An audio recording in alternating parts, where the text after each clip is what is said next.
વલસાડે સતે વલસાડે સતે વલસાડે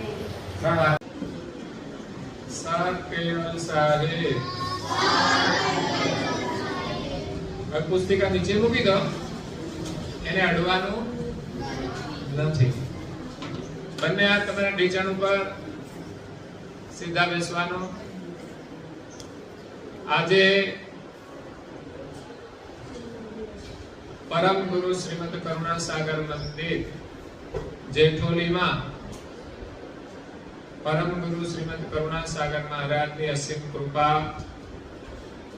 શિબિરના સંચાલક ભાઈઓ તથા ભોજન પ્રસાદની સેવા આપનાર બહેનો તથા ભોજનની અંદર આર્થિક સહયોગ આપનાર દાતાઓ તથા અત્રે આવેલા બાળકોના માતા પિતાના સહયોગથી આજે બાલ આનંદ શિબિર નો લાભ આપણે લઈ રહ્યા છીએ. એનો ત્રીજો દિવસ એટલે સમાપન દિવસ. કયો દિવસ? સમાપન. દીક્ષાંત સમારોહ. શું કહેવાય? દીક્ષાંત સમારોહ. એટલે 3 દિવસ સુધી તમે આ શિબિરમાં જે કંઈ દીક્ષા પ્રાપ્ત કરી છે, શિક્ષા પ્રાપ્ત કરી છે, સંસ્કાર પ્રાપ્ત કર્યા છે, એનું સમાપન, દીક્ષાંત સમારોહ. ઘરે જઈને તમારે અહીંથી જે શીખ્યા છો એને જીવનમાં આચરણ કરવાનું છે. માત્ર આ 3 દિવસ પૂરતી જ ક્રિયા નથી. જો તમે આ પ્રવૃત્તિ કાયમ કરશો તો તમે ભણવામાં પણ આગળ જશો, મોટા થયા પછી પણ તમે સુખી થશો. અહીંયા જે કંઈ શીખવવામાં આવ્યું છે તે ભણવામાં ઉપયોગી થશે અને તમારા જીવનમાં પણ ઉપયોગી થશે. તમે અહીંયાથી શું શું શીખ્યા છો તમને યાદ છે? સૌપ્રથમ તો દિવસની શુભ શરૂઆત ક્યાંથી થતી હતી? અગાસી ઉપરથી.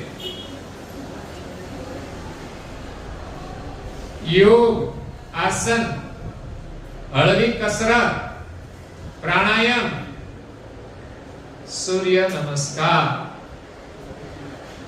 તમારી ઉંમર પ્રમાણે સૂર્ય નમસ્કાર તમે કરો તો પણ ઘણું છે. એનાથી તમને બહુ જ ફાયદો થશે. કરશો તમે? કેટલા સૂર્ય નમસ્કાર કરશો?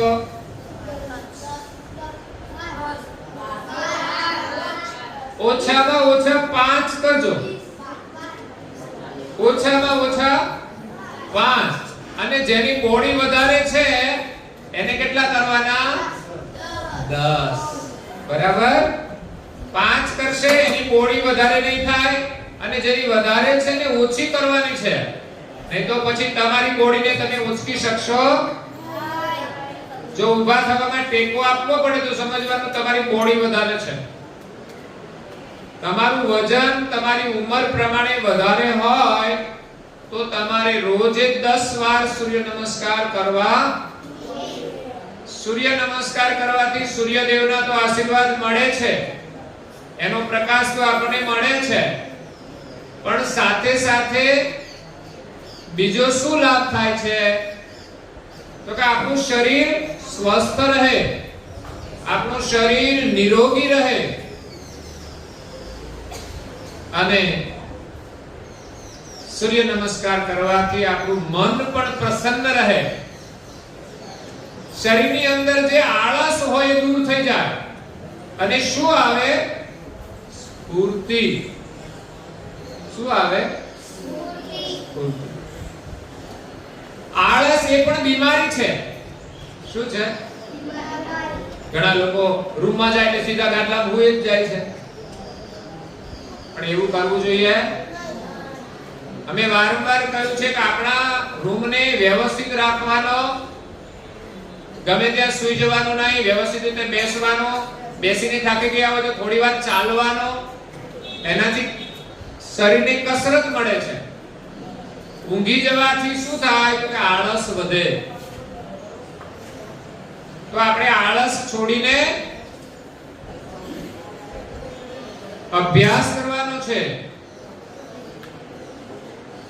તો અહીંયા સૌપ્રથમ લાભ મળ્યો યોગનો, સૂર્ય નમસ્કાર. પછી એક દંડવત પ્રણામ કરતા શીખવાનું છે. આપણે મંદિરમાં આવીએ તો આપણે એકવાર દંડવત પ્રણામ કરવા જોઈએ. અહીંયા બધાને એક છેલ્લે એકવાર દંડવત પ્રણામ કરવાના છે. બરાબર? યોગ કર્યા પછી આપણને બીજો લાભ પ્રાપ્ત થતો હતો પરમ ગુરુની પૂજા અને ધ્યાન ભજન. ધ્યાન કરવાથી તમારી એકાગ્રતા વધે. જે કામ કરીએ એમાં ધ્યાન રાખવું જોઈએ, સીધા બેસવું જોઈએ. આપણામાં એટલું મનોબળ હોવું જોઈએ કે આપણે સીધા બેસીએ, ધ્યાનથી સાંભળીએ. એટલે જ માળા કરવાની રોજીએ, દ્રષ્ટિ પરમ ગુરુમાં સ્થિર કરવાની અને મંત્ર જપ કરવાનો, આડોઅવળું જોવાનો. પછી બીજું આંખો બંધ કરીને મંત્ર જપ કરવાનો, બોલ્યા વગર, હોઠ હલાવીને. ત્રીજું નાસિકા ઉપર દ્રષ્ટિ રાખી અને હોઠ પણ હલાવવાનો નહીં. દ્રષ્ટિ ક્યાં રાખવાની છે? શ્વાસ ઉપર. શ્વાસ લેવાનો અને મૂકવાનો. તો અડધો મંત્ર લેવાતા શ્વાસ સાથે જપવાનો અને શ્વાસ રોકી અને ધીમે ધીમે જ્યારે શ્વાસ બહાર કાઢવાનો ત્યારે મંત્ર પૂરો કરવાનો. એટલે શ્વાસની પ્રક્રિયા ઉપર ધ્યાન આપવાનું અને ધીમે ધીમે કરવાની. જેટલો આપણે લાંબો શ્વાસ લઈએ અને અંદર રોકીએ તો એટલી ઊર્જા આપણને મળે છે. શરીરમાં સ્ફૂર્તિ આવે અને આપણામાં એક મનોબળ આવે છે. આપણી બુદ્ધિ તેજસ્વી બને છે અને આપણામાં રોગ પ્રતિકારક શક્તિ વધે. એટલે શું? રોગ પ્રતિકારક શક્તિ એટલે રોગની સામે પ્રતિકાર કરવો, એટલે લડવાનું. સામાન્ય તકલીફ હોય તો પણ આપણે એનાથી ડરીએ, તો પણ આપણે આપણું કામ છોડીએ. મંદિરે જવાનું હોય તો જવાનું જ. સામાન્ય તકલીફ હોય તો પણ એનાથી ગભરાવાનું નહીં, સૂઈ જવાનું નહીં. એટલે યોગનો મોટો લાભ છે, ધ્યાનનો મોટો લાભ છે. યોગની અંદર પણ પ્રાણાયામ કરવામાં આવે છે. તો રોજે તમારે 3 પ્રાણાયામ કરવાના. કેટલા? કયા કયા? 5-5 વખત કરજો. એક તો અનુલોમ વિલોમ. કયો? એક નાકમાંથી શ્વાસ લેવાનો અને બીજામાં કાઢવાનો. જેમાંથી કાઢીએ એમાંથી લેવાનો અને બીજામાં અંદરથી ટ્રાન્સફર કરવાનો. આ રીતે શ્વાસ ચાલવો જોઈએ. આ બાજુથી લઈ આ બાજુ કાઢવાનો, આ બાજુથી લઈને આ બાજુથી કાઢવાનો. એને કહેવાય અનુલોમ વિલોમ. એનાથી એકાગ્રતા વધે છે, મનને શાંતિ મળે છે. બીજો પ્રાણાયામ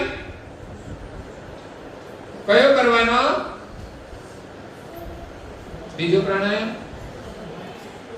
ભૂલી ગયા? હે? કપાલભાતિ.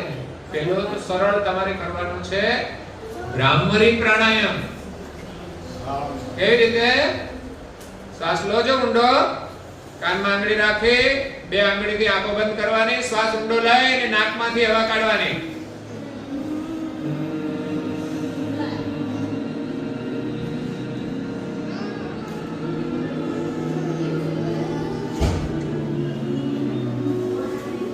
વિશ્રામ. જો અંદર આમ ધ્વનિ આવતો હોય છે, અંદર ધ્રુજારી આવતી હોય છે, મગજમાન બધે. એટલે મગજની અંદર જે કંઈ બીમારી હોય, અસ્થિરતા હોય, તણાવ હોય, એ દૂર થઈ જાય. માઇન્ડ આપણું શાંત થઈ જાય. તો અંદર શું આવે? ધ્રુજારી આવે છે.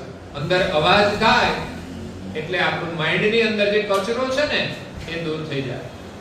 તો આ છે ભ્રામરી. એટલે ભ્રમર જેવો અવાજ કાઢવાનો. કાન બંધ કરવાના, આંખો બંધ કરવાની, શ્વાસ ઊંડો લઈ અને ક્યાંથી અવાજ કરવાનો? નાકમાંથી. એ રીતે ભ્રામરી પ્રાણાયામ કરવાનો. ત્રીજો પ્રાણાયામ છે ઓમકાર પ્રાણાયામ. કયો? ઓમકાર. શ્વાસ ઊંડો લેવાનો, શ્વાસ અંદર ભર્યા પછી ધીમે ધીમે કાઢવાનો. પણ કેવી રીતે? ઓ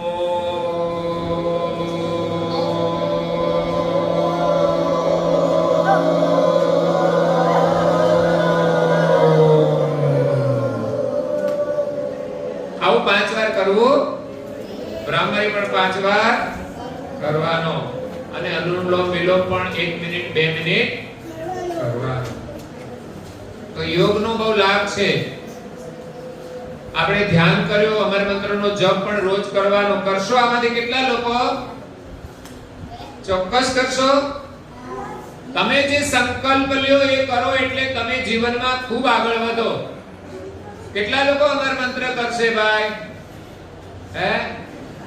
પરાણે નહીં, રોજે વહેલા ઉઠવાનો. નીચે મૂકી દો. વહેલા ઉઠશો તો જ કરી શકશો. 5 વખત સૂર્ય નમસ્કાર, 5 મિનિટ અમર મંત્રનો જપ. ક્યારે થશે?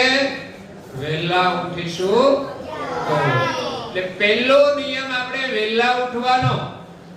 ક્યારે ઉઠશો? અહીંયા શિબિરમાં કેટલા વાગે ઉઠતા હતા? 5:30 વાગે, 5:45 વાગે. તો આપણા ઘરે મોડામાં મોડું 6 વાગે તો ઉઠી જવાનો. નાઈ ધોઈ સૂર્ય નમસ્કાર કરવાના. અગર તો નાયા પહેલા કરી લો. આમ તો નિયમ એવો છે યોગ કરવાનો કે તમારું પેટ સાફ એટલે લેટ્રિન ગયા પછી કરવું જોઈએ. સવારમાં ઉઠીને આમ તો એક નિયમ એ પણ સારો છે, પાણી 1 ગ્લાસ પીવું. 1 ગ્લાસ પાણી પીવું. પછી 10-15 મિનિટ બાથરૂમ જાઓ, પેટ સાફ થઈ જાય પછી તમારે પ્રાણાયામ કરવાના કે આસન કરવાના કે સૂર્ય નમસ્કાર. પછી નાઈ ધોઈને પૂજા કરવાની. કરશો? જો રોજે સમય ન મળે ભણવાનું હોય તો પણ દર રવિવારે તો અવશ્ય કરીશું. અહીંયા જે પૂજા કરી તો મારી પૂજા કીટ આપી તમને? કેટલા લોકો પૂજા કરશે? જેમને ના કરવી હોય તો પછી પૂજા કીટ આપી દેવી પડે. પણ બધા જ બાળકો પૂજા કરશે. તિલક કેટલા લોકો કરશે? રોજે કરશો?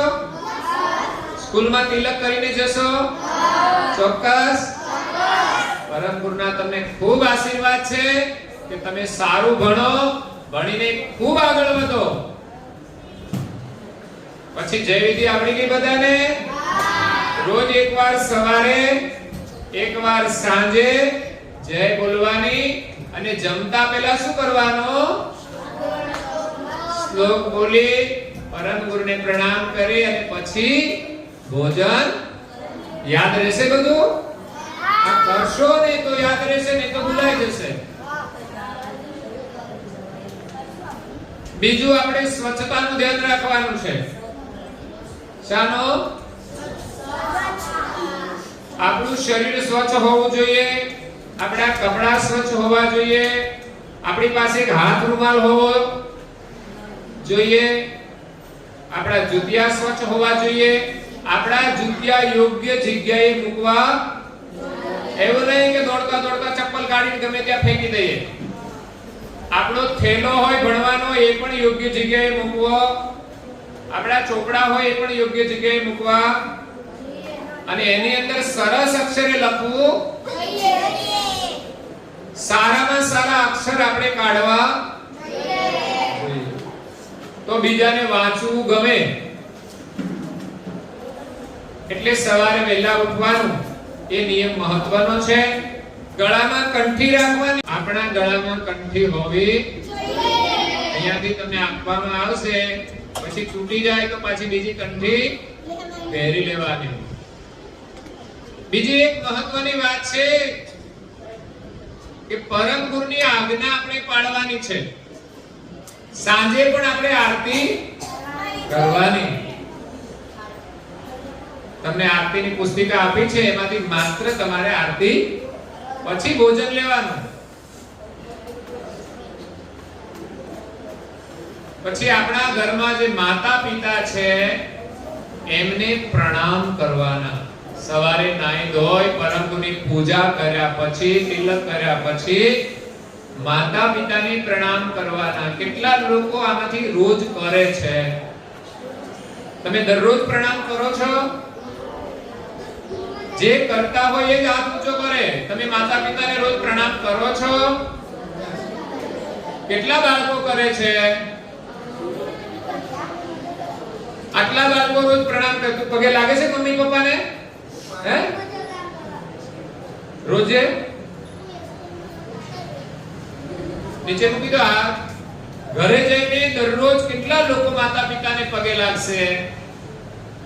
હે? તમે સારું ક્રિકેટ રમશો એથી કઈ તમને વધારે લાભ નહીં થાય, પણ તમે માતા પિતાને પ્રણામ કરશો તો તમારું નામ સમાજમાં જાહેર થશે.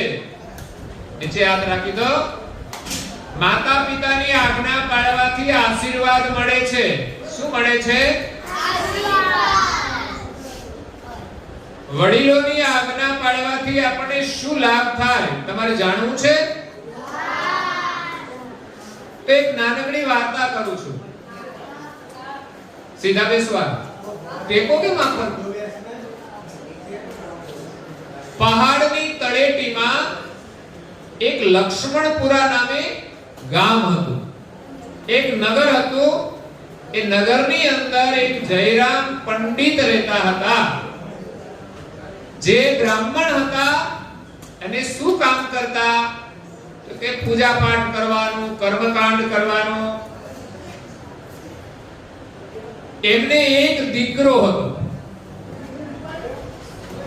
એમનું નામ હતું સુકેતુ. શું હતું? પંડિતનું નામ હતું જયરામ પંડિત. એમના દીકરાનું નામ સુકેતુ હતું. જયરામ પંડિતની ઉંમર થઈ, એનો મૃત્યુકાળ નજીક આવ્યો. એમનો દીકરો મોટો થાય છે, યુવાન થાય છે. એનો મૃત્યુકાળ નજીક આવે છે ત્યારે એ મનોમન પ્રભુને પ્રાર્થના કરે છે કે હે પ્રભુ, મારા જીવનમાં કોઈ ભૂલ થઈ હોય તો મને માફ કરજો. ભગવાન આગળ શું પ્રાર્થના કરવાની? મારી કોઈ ભૂલ થઈ હોય તો મને માફ કરજો. એમના દીકરાને બોલાવીને કહ્યું, બેટા, મેં તો મારી આખી જિંદગી ગરીબીની અંદર કાઢી છે. મેં કોઈ ધન ભેગું કર્યું નથી, એટલે હું તને ધન નથી આપી શક્યો, પરંતુ મારી પાસે જે સમજણ છે, જે જ્ઞાન છે, જે શિખામણ છે, એ રૂપે હું તને આ એક ડબ્બી આપું છું. શું આપે છે? એ ડબ્બીની અંદર એમના પિતાએ 3 ચિઠ્ઠીઓ લખી હતી, 3 શિખામણ આપી હતી. અને એમના પિતાએ છેલ્લો શ્વાસ લઈ અને શરીર છોડી દીધું. એમનો દીકરો એકલો જ છે. એમની માતા તો એમના પહેલા મૃત્યુ પામ્યા હતા. એટલે હવે જયરામ પંડિત છે, એમનો દીકરાનું નામ છે સુકેતુ. એ માતા પિતા વગરનો એકલો જ થઈ ગયો. તમે વિચાર કરો, તમારા માતા પિતા છે તો તમારે ભણવામાં ધ્યાન આપવું જોઈએ, એમની આજ્ઞા પાળવી જોઈએ. આજે સુકેતુ છે, યુવાન થયો છે, પણ એના માતા પિતા મૃત્યુ પામ્યા છે. હવે કોઈ જ ના રહ્યું. ગામના લોકોએ ભેગા મળી, સગા સંબંધીઓ સાથે મળી અને એના પિતાને અગ્નિ સંસ્કાર કર્યો. એની વિધિ પૂરી થઈ ગઈ. પછી સુકેતુ તો એકલો થઈ ગયો. ઘરમાં થોડું ઘણું જે કંઈ હતું ખાવાનું એ રોજ એ ખાતો હતો. હવે તો બનાવવાનું જાતે. કેટલી મુસીબત આવી. પછી તો ઘરમાં ખાવાનું ખલાસ થઈ ગયું. એક દિવસ સુકેતુ ભગવાનનું નામ લઈ એમના પિતાએ આપેલી જે ડબ્બી હતી એ ખોલી. એને ખબર નથી અંદર શું છે. ખોલી તો અંદર એક ચિઠ્ઠીઓ હતી. એમાંથી એક ચિઠ્ઠી એમણે કાઢી અને વાંચ્યું. તો એમાં લખ્યું હતું કે હંમેશા નેકીના માર્ગે ચાલજે. કયા માર્ગે ચાલવાનો? નેકી એટલે નેકી એટલે નીતિ, નીતિ એટલે પ્રમાણિકતા. સત્યના માર્ગે ચાલજે, નેકીના માર્ગે ચાલજે. હવે ચિઠ્ઠી વાંચી અને શું કીધું? એ ચિઠ્ઠી પાછી મૂકી દે છે, એની ડબ્બી પણ મૂકી દે છે, અને ઘરમાં કશું ખાવાનું નથી, અનાજ ફૂટી ગયું. એટલે કામ કરવા માટે એ ગામની અંદર નીકળે છે. એને ભૂખ લાગી છે, એને ખાવું છે, પણ કોણ આપે? એકવાર કોઈ આપે, બે વાર આપે, કાયમ કોઈ આપે તો શું કરવું પડે? મહેનત કરવી પડે. શું કરવું પડે? મહેનત કરવી પડે, પુરુષાર્થ કરવો પડે. પુરુષાર્થ એ જ પરમ દેવ છે, પણ સાચો પુરુષાર્થ કરવો જોઈએ. ખોટો પુરુષાર્થ કરીએ તો લાભ થતો નથી. એકવાર ઉંદરોની સભા ભરાય અને એમને કહ્યું કે જાઓ મહેનત કરી અને તમે લાવો તો જ આપણે સુખી થઈશું. બધા ઉંદરો મહેનત કરવા નીકળી ગયા. તો મહેનત એને તો શું કરવાનું? જ્યાં જાય ત્યાં કોઈના ઘરમાં ઘૂસી જાય, કંઈ કાપે, કંઈ ખાય. એક ઉંદર એક મદારીનો કરંડિયો હતો. મદારીના કરંડિયામાં સાપ હતો. એ કરંડિયાને કાપવા લાગ્યો. ઉંદરડાનું કામ શું? કાપવાનું. તો આખી રાત મહેનત કરી કરંડિયામાં કાણું તો પાડ્યું, અને એ કાણું પાડીને અંદર ઘૂસી ગયો. ઉંદર કશું વિચારે નહીં. તમે ઉંદરને પકડવાનું પાંજરું મૂકો તો એને ખબર ના પડે કે આપણને પકડવાનું પાંજરું છે, ઘૂસી જાય અંદર. પણ પુરાઈ જાય પછી ખબર.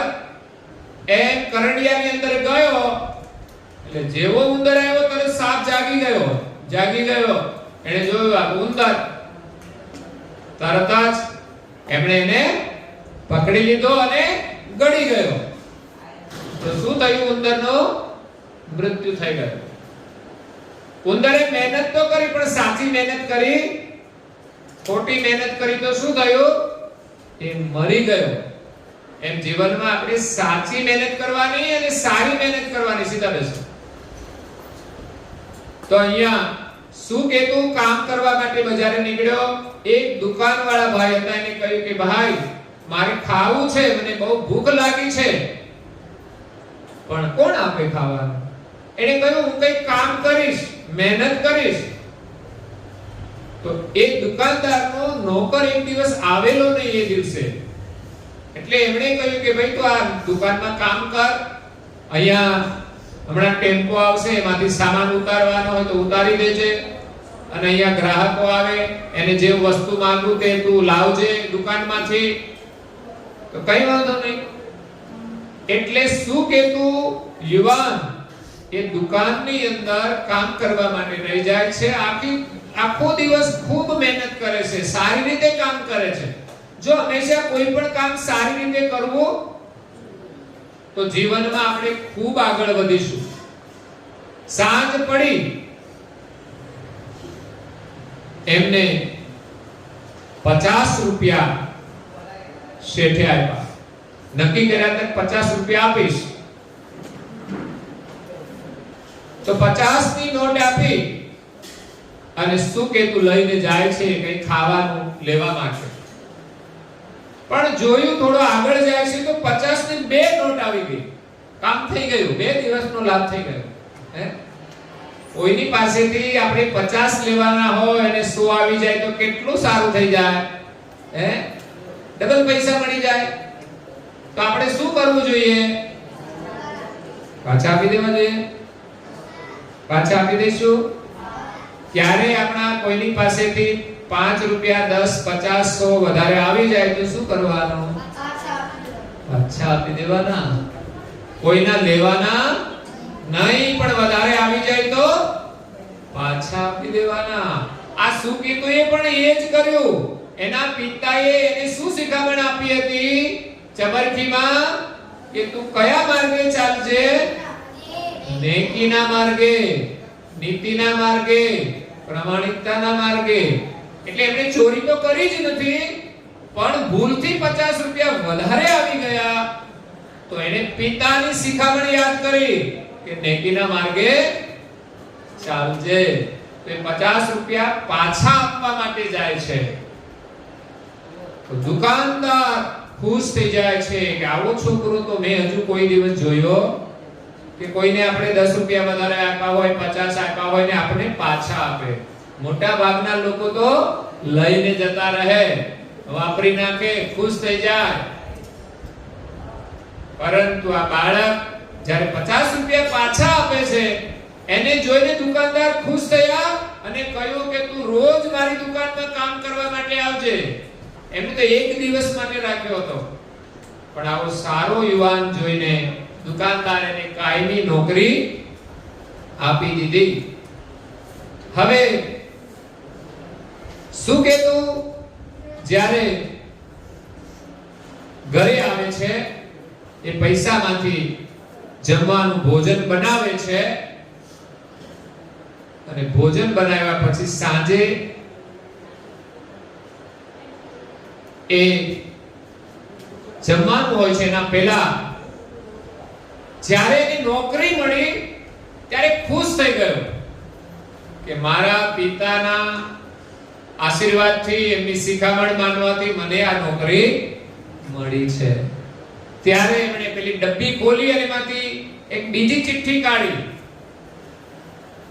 અને વાંચ્યું. એમાં શિખામણ આપી હતી કે હંમેશા ગરીબની મદદ કરજે,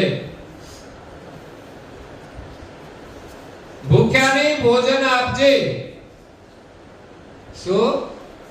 ભૂખ્યાને ભોજન આપજે. એટલે પહેલા જ દિવસે એને લાભ થયો, નોકરી મળી, ઘરે આવ્યો, એ 50 રૂપિયામાંથી જમવાનું ખરીદી બનાવ્યું અને એ જ સમયે એક ગરીબ માણસ આવી જાય છે કે ભાઈ મને ભૂખ લાગી છે, મને ખાવાનું આપો.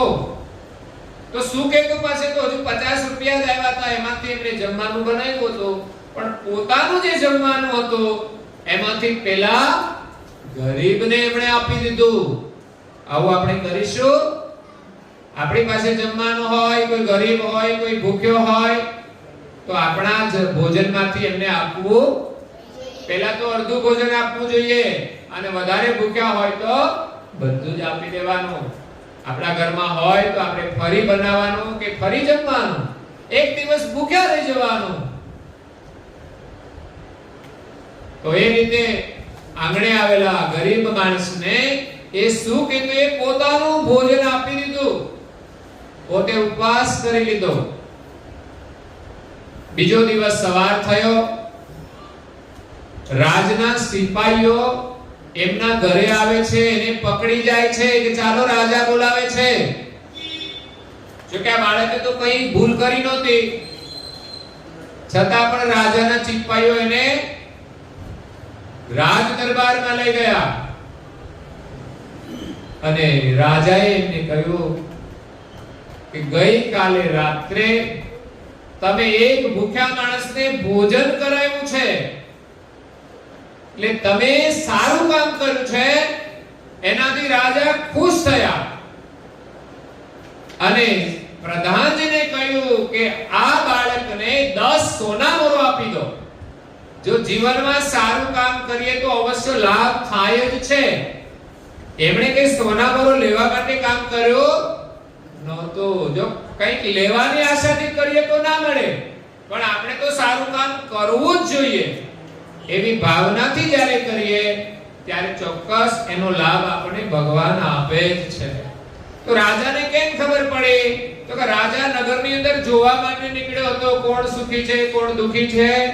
ત્યારે ગરીબનો વેશ લઈને નીકળ્યા હતા અને આ બાળક પાસે એમણે ભોજન માંગ્યું. તો આ બાળક ગરીબ હોવા છતાં એમણે પોતાનું ભોજન આપી દીધું. ત્યારે બાળકના સંસ્કાર જોઈને રાજાએ એને કેટલી 10 સોના મોરો આપી. અને આપણને 10 સોના મોરો આપે તો આપણે શું કરીએ? તો કે ગાડી લઈએ અને ફરિયાદ કરીએ, એવું કરીએ ને. ત્યારે ઘણા યુવાનો હજી 1 રૂપિયો કમાતા ના હોય છતાં ગાડીઓ ફેરવતા હોય, ખર્ચો કરતા હોય. પણ દરેક બાળકોને વિનંતી છે કે આપણે કમાઈએ ત્યારે જ આપણે ખર્ચો કરવાનો. એ સિવાય માતા પિતા મોકલે તો કામે જવાનું ગાડી લઈને, પણ એ સિવાય ખોટું ફરવાનું નહીં, ખોટો ખર્ચો કરવાનો. થોડું ચાલવું જોઈએ, જ્યાં જવું હોય ત્યાં ગાડી લઈને જવું જરૂરી. આપણે હાઈસ્કૂલમાં અમારા યુવાનો આવે તો ગાડીઓ લઈને જ આવે, ચાલીને આવે તો ફાયદો થાય. પરંતુ કમાતા ના હોય ત્યાં આપણે ગાડીઓ લઈને ફરીએ તો જીવનમાં આપણે આગળ વધીશું નહીં. માતા પિતાના પૈસે મોજ કરીશું તો આગળ વધીશું. આપણે મોજ કરવી હોય તો આપણે કમાઈ નહીં કરવાની. એટલે અહીંયા સુકેતુને 10 સોના મોરો આપી એ ખુશ થઈ ગયો. એ ભગવાનનો ખૂબ આભાર માને છે. ઘરે જઈને એમણે ત્રીજી ચબરકી ખોલી, ઓલી ડબ્બીની અંદર ચિઠ્ઠી હતી, ત્રીજી ખોલી તો એમાં એમણે લખ્યું હતું કે હંમેશા ક્રોધ ઉપર કાબુ રાખજે. આ ગુણ મહત્વનો છે. આપણે વાતમાં ગુસ્સે થઈ જઈએ છીએ, છોકરા પણ લડવા માંડે છે, ઘરમાં પણ ગુસ્સે થઈને બધી વસ્તુઓ ફેંકીએ છીએ. એવું કરીએ? એવું કરાય? દફતર ફેંકી દઈએ, ચોપડી ફેંકી દઈએ, કોઈ વસ્તુ ફેંકી દઈએ.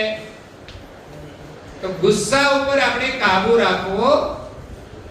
આ ત્રીજી ચિઠ્ઠી બાળકે વાંચી, વડીલોની શિખામણથી કેટલો ફાયદો થાય છે.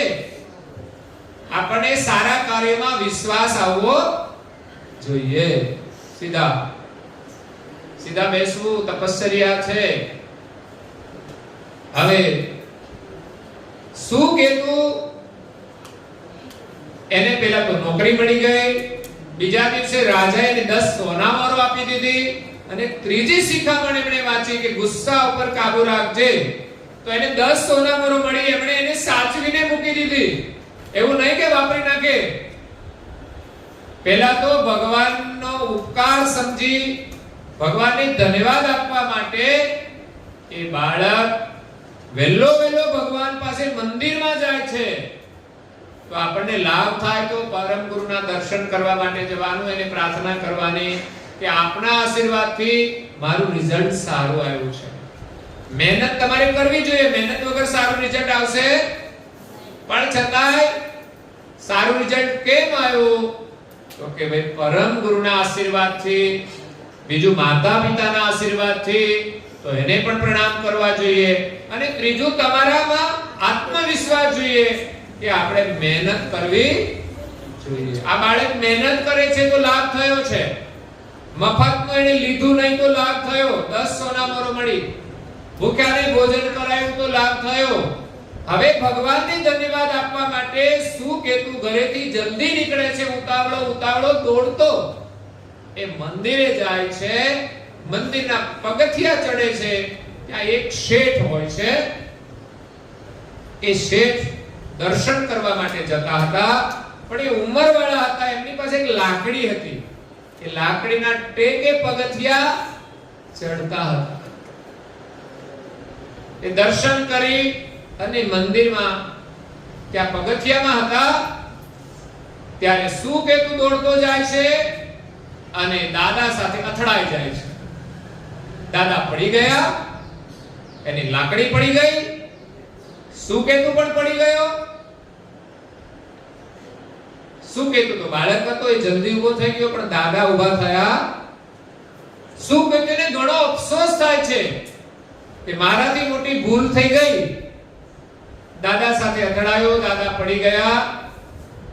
સુકેતુ ઊભો થઈ અને પહેલી તો દાદાની લાકડી લઈ અને દાદાને આપે છે, અને દાદા આગળ માફી માંગે છે. દાદા ધીમે ધીમે ઊભા થયા.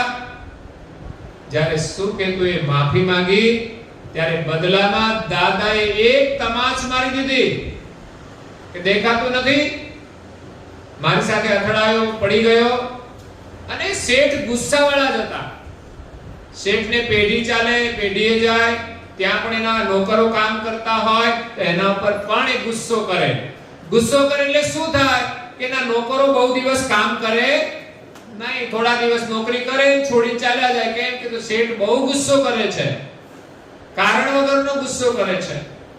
અહીંયા છોકરાથી ભૂલ થઈ ગઈ તો એને કેવું જોઈએ, બેટા ધ્યાન રાખજે, આવી રીતે ના ચલાય. પણ એને તો એક તમાચ મારી દીધી. આપણને કોઈ તમાચ મારે તો શું થાય? આપણને પણ ગુસ્સો આવે કે ના આવે? પરંતુ શું કેતુએ સામે ગુસ્સો કર્યો નહીં. એને એમ લાગ્યું કે મારી ભૂલ છે. આપણે તો શું કહીએ? સામાવાળાની ભૂલ છે, સામાવાળાની ભૂલ છે. આપણી ભૂલ આપણને દેખાતી, આપણી ભૂલ આપણે સ્વીકારવી જોઈએ અને બીજાને માફી પણ આપવી જોઈએ. ત્યારે શું કેતું માફી માંગે છે, મારી ભૂલ થઈ ગઈ. એક તમાચ મારવા છતાં એને ગુસ્સો કર્યો.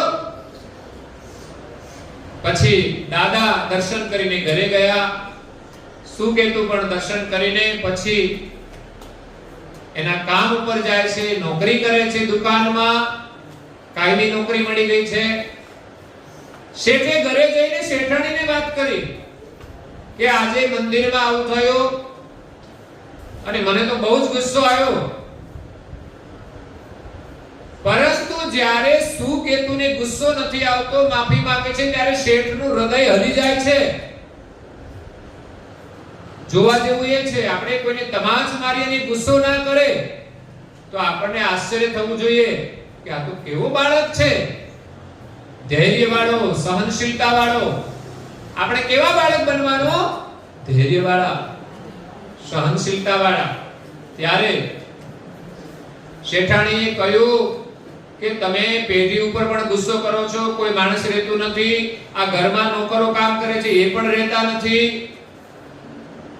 તો એ બાળક જ્યાં હોય ત્યાંથી તમે એને લઈ આવો અને આપણી પેઢીમાં એને રાખી લો. અમે તમારે બધું કામ જાતે કરવું પડે છે. તો શેઠને પણ એમ થયું, એમને બાળકને જોયો હતો, એને ગામમાં તપાસ કરી. તપાસ કરતા એ બાળક મળી ગયો. શું કહેતું? એ મળી ગયો. એને કહ્યું કે બેટા તું હવે મારી પેઢીમાં કામ કરજે.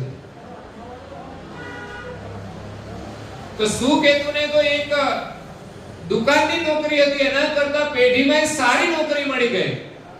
કેમ? તો ગુસ્સો ના કર્યો એટલે. ત્યાં શું કેતુ પેઢીની અંદર સારી રીતે કામ કરે છે. એના કામથી શેઠ પણ પ્રસન્ન થાય છે. સુકેતુના વ્યવહારથી અને સ્વભાવથી શેઠનો ગુસ્સો પણ ધીમે ધીમે શાંત થઈ ગયો. હવે શેઠ પણ ગુસ્સો કરતા નથી. સુકેતુનો સારો વ્યવહાર જોઈને શેઠે નિર્ણય લીધો કે હવે આજથી તું આ મારી પેઢીમાં મારો ભાગીદાર. જો સારું કામ કરીએ ને તો કોઈ શેઠ પણ આપણને ભાગીદાર બનાવી દે. તો પેઢીની જે આવક હતી એની અડધો ભાગ એને મળવા લાગ્યો. શું કેતું તો કમાવા લાગ્યો અને સુખી થયો. પછી શેઠે વિચાર કર્યો કે આ યુવાન કેટલો બધો પ્રમાણિક છે, કેટલો બધો મહેનતી છે, કેટલો શાંત સ્વભાવનો છે. એ શેઠને એક દીકરી હતી, એ પણ યુવાન થઈ હતી. જ્યારે પેઢીનું બધું જ કામ સુકેતે સંભાળી લીધું,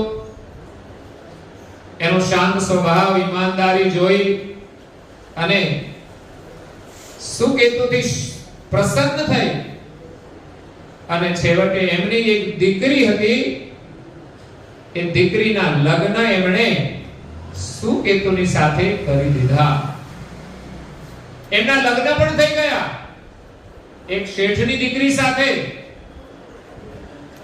તો આટલું બધું સારું કેમ થયું?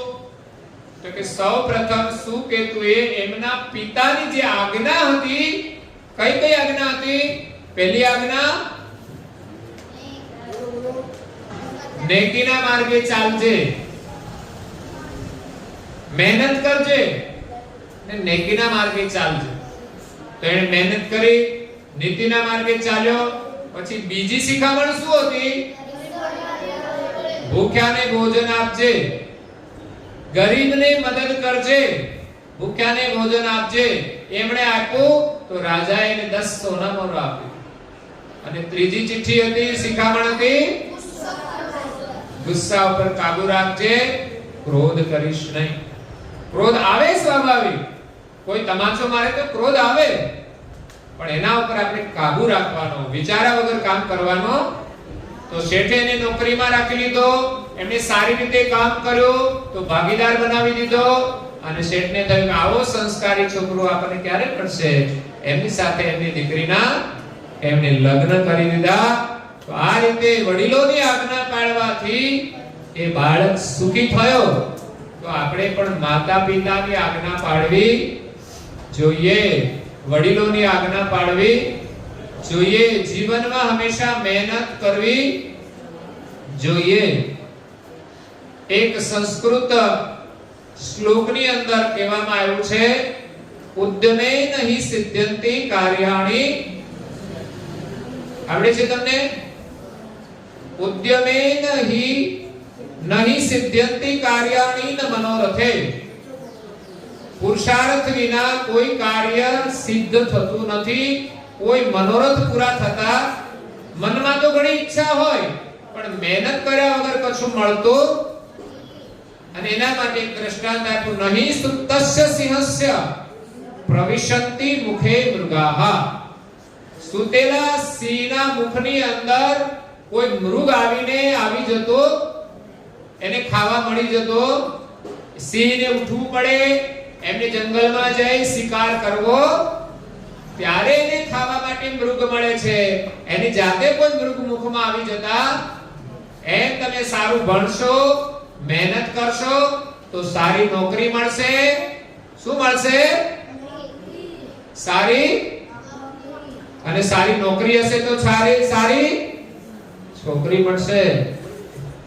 કે પછી સાધુ થવું છે? સાધુ થવું છે કોઈને? કે લગ્ન કરવા છે?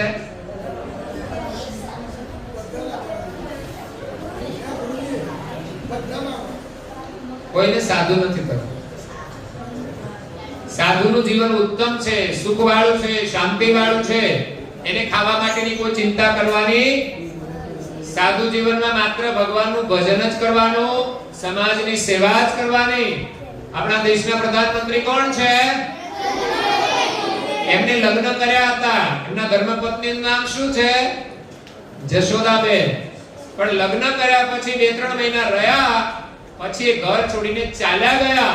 એમના પત્નીને કહ્યું કે તમારે ભણવું હોય તો ભણજો, અહીંયા રહેવું હોય તો અહીંયા રહેજો, પિયરમાં જવું હોય તો પિયરમાં જજો. પણ એને કહ્યું તો તમે ભણજો.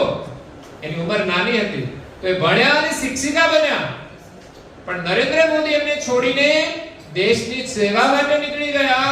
પછી ઘરે ગયા નહીં, રાષ્ટ્રની સેવા માટે નીકળી ગયા ઘર છોડીને.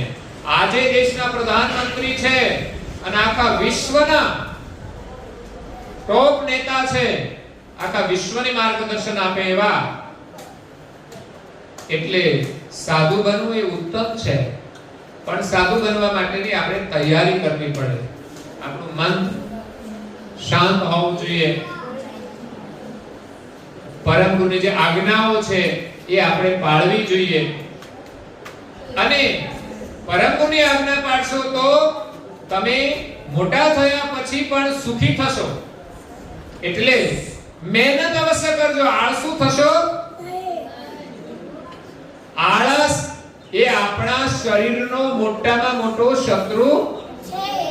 આલસ્યહિ મનુષ્યાણામ, બોલો જો, આલસ્યહિ મનુષ્યાણામ શરીરસ્થો મહારીપુ નાસ્ત્યુદ્યમ સમો બંધુ, નાસ્ત્યુદ્યમ સમો બંધુ કુર્વાણો નાવસીદતિ, કુર્વાણો નાવસીદતિ. આલસ જેવો બીજો કોઈ મોટો શત્રુ નથી. અને ઉદ્યમ પુરુષાર્થ જેવો કોઈ મિત્ર નથી. તો આપણો મોટામાં મોટો મિત્ર કોણ? પુરુષાર્થ, ઉદ્યમ. તો આળસને છોડીને આપણે મહેનત કરવાની ભણવામાં ધ્યાન આપવાનું છે. માતા પિતા કોઈ પણ કામ સોંપે કોઈ દિવસ ના પાડવાની. અહીં તમે ઘણું બધું શીખ્યા છો ને. સાફ સફાઈ કરવાનું શીખ્યા, કચરા પોતા મારવાનું શીખ્યા, તોફાન કરવાનું શીખ્યા. આ વખતે તમે થોડું તોફાન ઓછું કર્યું એવું લાગે છે, પણ આળસને દૂર કરવાની છે. ગાડલું જોઈને ઊંઘી જવાનું નથી, સીધા બેસવાનો. યુવાન છે. એક મૂર્ખ માણસના 5 લક્ષણ છે. કેટલા? 5. મૂર્ખસ્ય પંચ ચિહ્નાની. મૂર્ખસ્ય પંચ ચિહ્નાની. ગર્વો દુર્વચનમ મુખે. ગર્વો દુર્વચનમ મુખે. મૂર્ખના 5 લક્ષણ કયા? તો કે અભિમાન કરવું. ગર્વ એટલે અભિમાન. રાવણે અભિમાન કર્યું તો શું થયું? કંસે અભિમાન કર્યું તો શું થયું? દુર્યોધને અભિમાન કર્યું તો શું થયું? મરી ગયો, હારી ગયો. એટલે ક્યારે અભિમાન કરવાનો? આપણે જીવનમાં આગળ વધીએ તો પણ કોઈ દિવસ અભિમાન કરવાનો હંમેશા ભગવાનને ધન્યવાદ આપવાના કે આપના આશીર્વાદથી આગળ ગયો, માતા પિતાના આશીર્વાદથી આગળ ગયો. પોતાને અભિમાન કરવાનો. બીજું છે દુર્વચનમ મુખે. એને શું કહેવાય? દુર્વચન એટલે કેવા વચનો? ખરાબ શબ્દો આપણા મુખમાંથી નીકળે તો એ મૂર્ખ માણસ છે. કાલે રમતા રમતા એક જગ્યાએ ડોફા. શું બોલ્યા? આવો શબ્દ બોલાય. કોઈની સાથે લડવાનું થાય કંઈ પણ તો અપશબ્દો બોલવા જોઈએ. ક્યારે કડવા વચનો નીકળવા જોઈએ? ક્યારે ખોટું બોલવું જોઈએ? ખોટું બોલે એને શું કહેવાય? મૂર્ખ. અભિમાન કરે એને શું કહેવાય? હવે ત્રીજું, ચોથું ને પાંચમું લક્ષણ શું છે? તો કે હઠી ચૈવ વિષાદી ચ. હઠી ચૈવ, બોલો, હઠી ચૈવ વિષાદી ચ. પરોક્તમ નૈવ્ય મન્યતે. પરોક્તમ નૈવ્ય મન્યતે. જે બીજાની શિખામણ સારી માનતા નથી એ પણ મૂર્ખ છે. બીજું હઠી ચૈવ. હઠી ચૈવ એટલે હઠી, જિદ્દી. ક્યારે ઘરમાં ખોટી જીદ કરવાની. જે જિદ્દી માણસ છે એ પણ મૂર્ખ છે. તમે જીદ કરશો એમ કે આ ના ખવાય તો એ ખાવાનું, આ નહીં કરવાનું તે કરવાનું, જીદ કરવાની. હઠી ચૈવ વિષાદી ચ. વિષાદી એટલે શોક. વિષાદ એટલે શોક. ક્યારે આપણા ચહેરા પર શોક રાખવાનો, ઉદાસીનતા રાખવાની, મોઢું ચડાવવાનું. ઘણા લોકો કેવું મોઢું ચડાવીને બેઠા હોય, રિસાઈ જાય. એવું કરાય?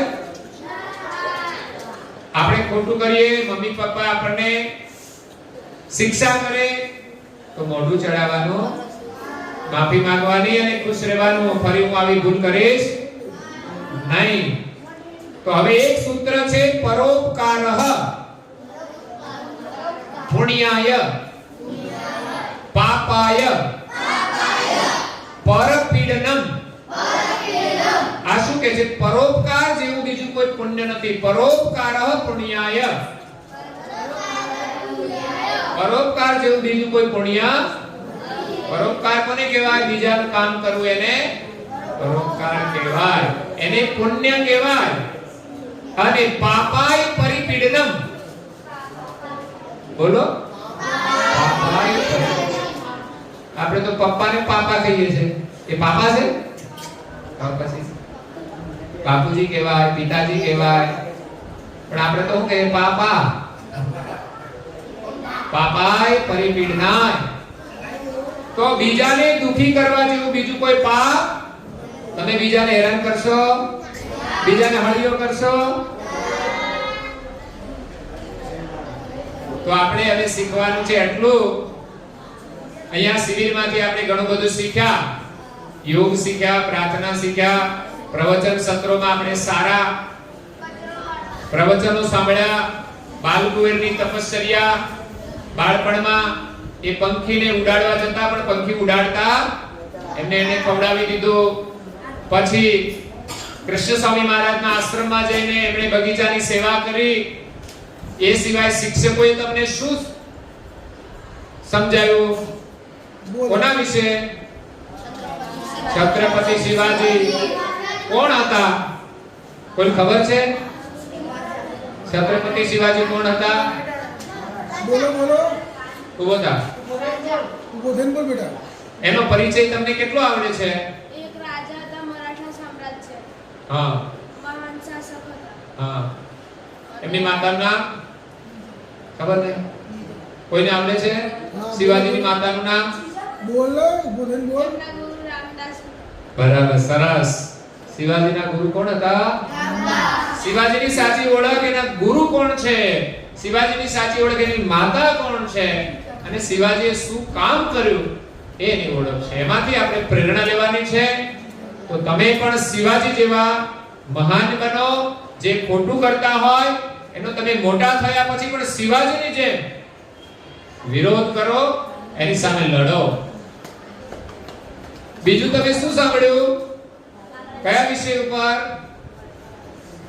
એક વક્તૃત્વ વિષય પણ તમે સાંભળ્યો કે સારું બોલતા શીખવું જોઈએ. તો તમે સારો અભ્યાસ કરશો તો તમે સારું બોલી શકશો અને સારું કરવાનું પણ છે. સારું કરશો તો સારું બોલી શકશો. તમે સારું નહીં કરો તો ક્યારે સારું બોલી શકવાના? તો એક કેળવણી કેવી રીતે મળે એના માટે તમે અભ્યાસ કરો.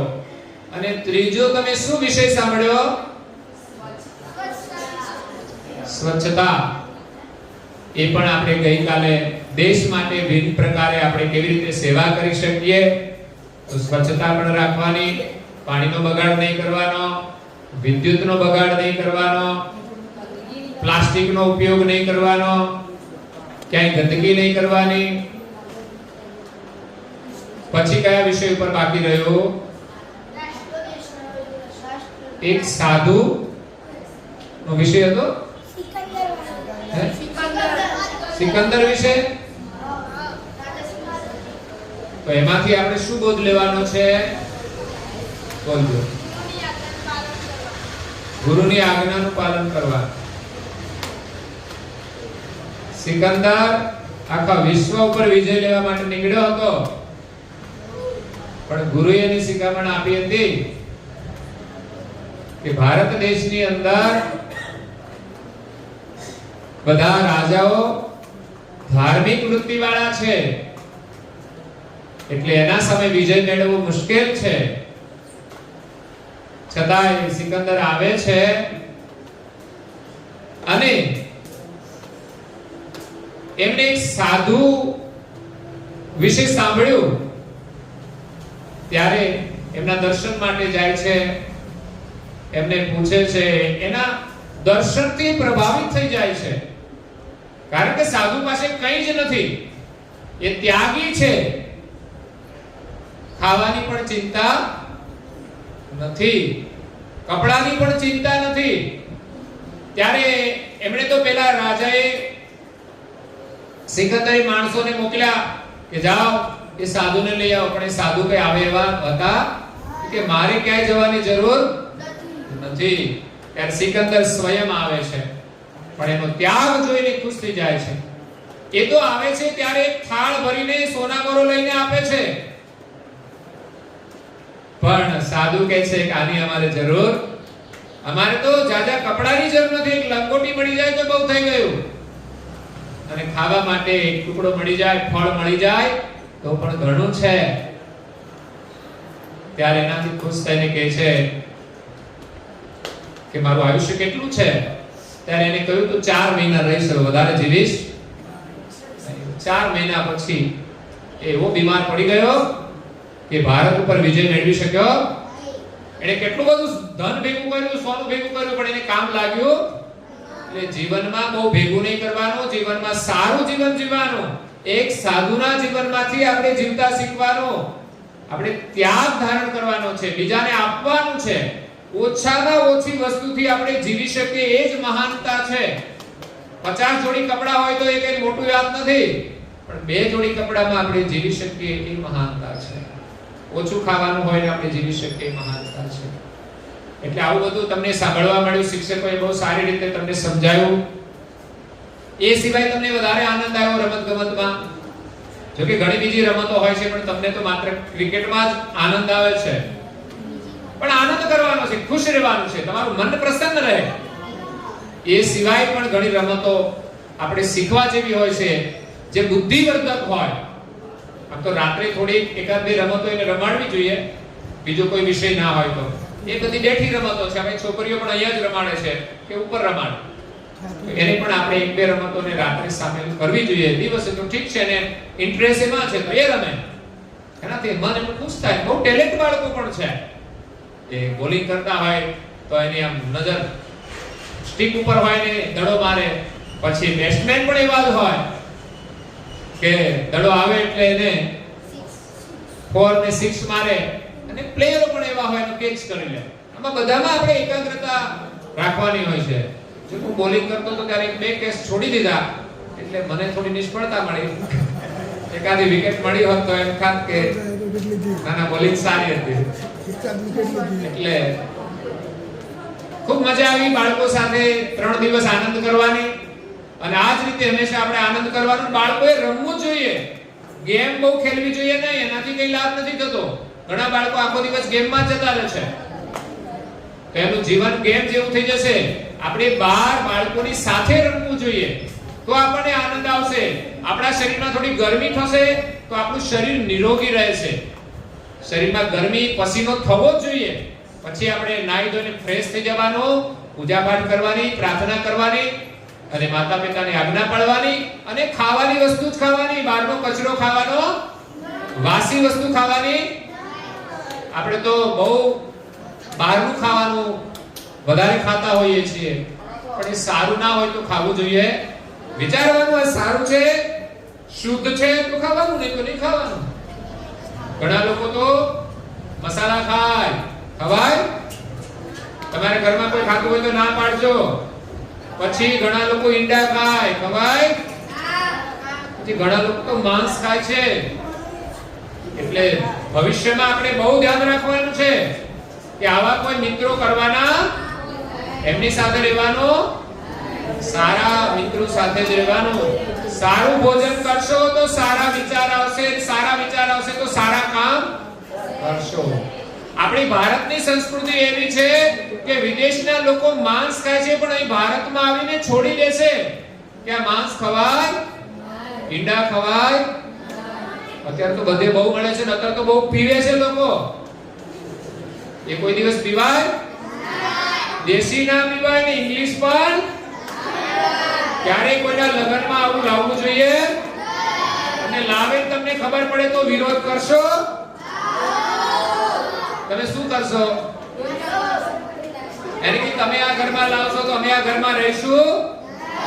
એક બાળકો તો બહુ સાચી વાત છે, એના માતા પિતા શરાબ પીતા હતા, એના ઘરમાં માંસ ખાતા હતા.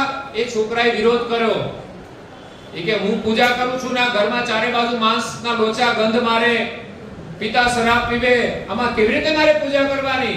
એક કથાકાર આગળ જઈને ફરિયાદ કરે છે, એના માતા પિતાને લઈ જાય છે. કથાકારે કહ્યું કે તમારો દીકરો આવો સંસ્કારી છે અને તમે માંસ ખાવ છો, તમે શરાબ પીવો છો, તમને શરમ આવવી જોઈએ. તો ખરેખર એને સંકલ્પ કર્યો કે અમે છોડવા પ્રયાસ કરીશું. તો આવો બાળક સંસ્કારી હોય તો એવું આપણે કામ કરવાનું છે કે આપણા ઘરમાં પણ કોઈ વ્યસની હોવા જોઈએ નહીં. તો આજે ઘણું બધું અહીંથી શીખ્યા. જમવાની પણ તમને મજા આવી હશે. તમને શું ખાવાની મજા આવી?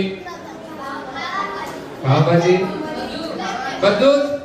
બહેનોએ ખૂબ જ પ્રેમથી અને સેવા ભાવથી આ ભોજન બનાવ્યું છે, અને એ ભોજન તમે જમ્યા છો એટલે ચોક્કસ તમારામાં સેવાના સંસ્કાર આવશે. સંસ્કારી ભોજન કરીએ તો આપણામાં સંસ્કાર આવે. એટલે શુદ્ધ ભોજન કરવાનું, બેસીને ભોજન કરવાનું, હાલતા ચાલતા ખાવાનું. આપણા ઘરમાં જ્યારે જમવાનું હોય ત્યારે બેસીને જમવું, જુતિયા પહેરીને જમવું જોઈએ. તો આ સંસ્કાર લઈને જવાનું છે.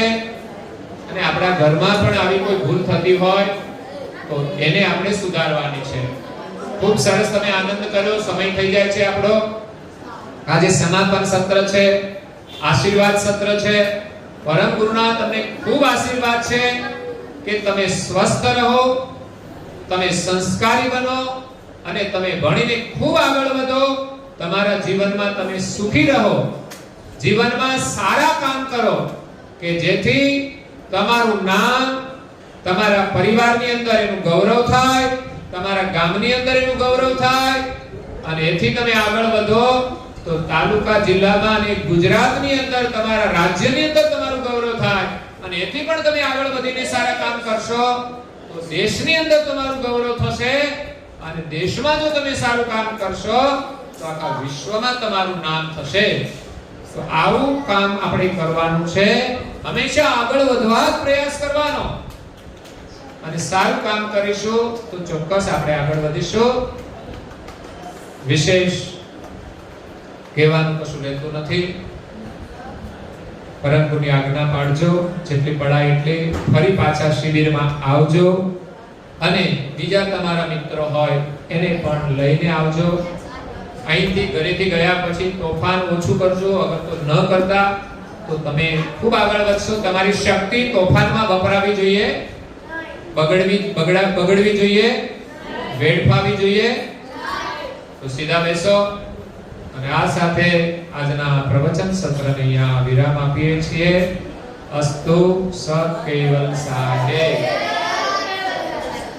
ખાલી ચેન્જ કરો, ખાલી ઉપર બોર્ડ વચ્ચે ચેન્જ કરો. હવે આપણે જે બોલવાની છે પ્રશ્ન પ્રકાશ આવે છે ને, બંધ કરાવ ભાઈ, દરવાજા બંધ કરાવ. બધા એક સાથે જે બોલવાની છેલ્લા પાને છે. ન આવડે તો અને આવડી જવી જોઈએ. જે બોલીશું હાથ જોડીને. જો ન આવડતી હોય તો છેલ્લું પાનું કાઢો. ઉપાસનાનું છેલ્લું પાનું કાઢો. કમ્પ્લીટ બધાય સાથે એક સરખી બોલવાની છે. એ આ બાજુ ધ્યાન આપો. ઉપાસનાનું છેલ્લું પાનું કાઢો. બધાય બોલવાની છે.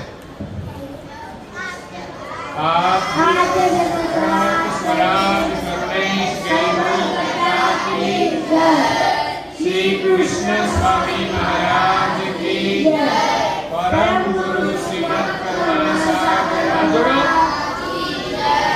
पूज्य श्री नारायण जी महाराज की श्री सब कुबेराचार्य महाराज की श्री सब संतान की श्री सब देवन की श्री ज्ञान संप्रदाय की श्री गुरु गांधी संसापुरी की श्री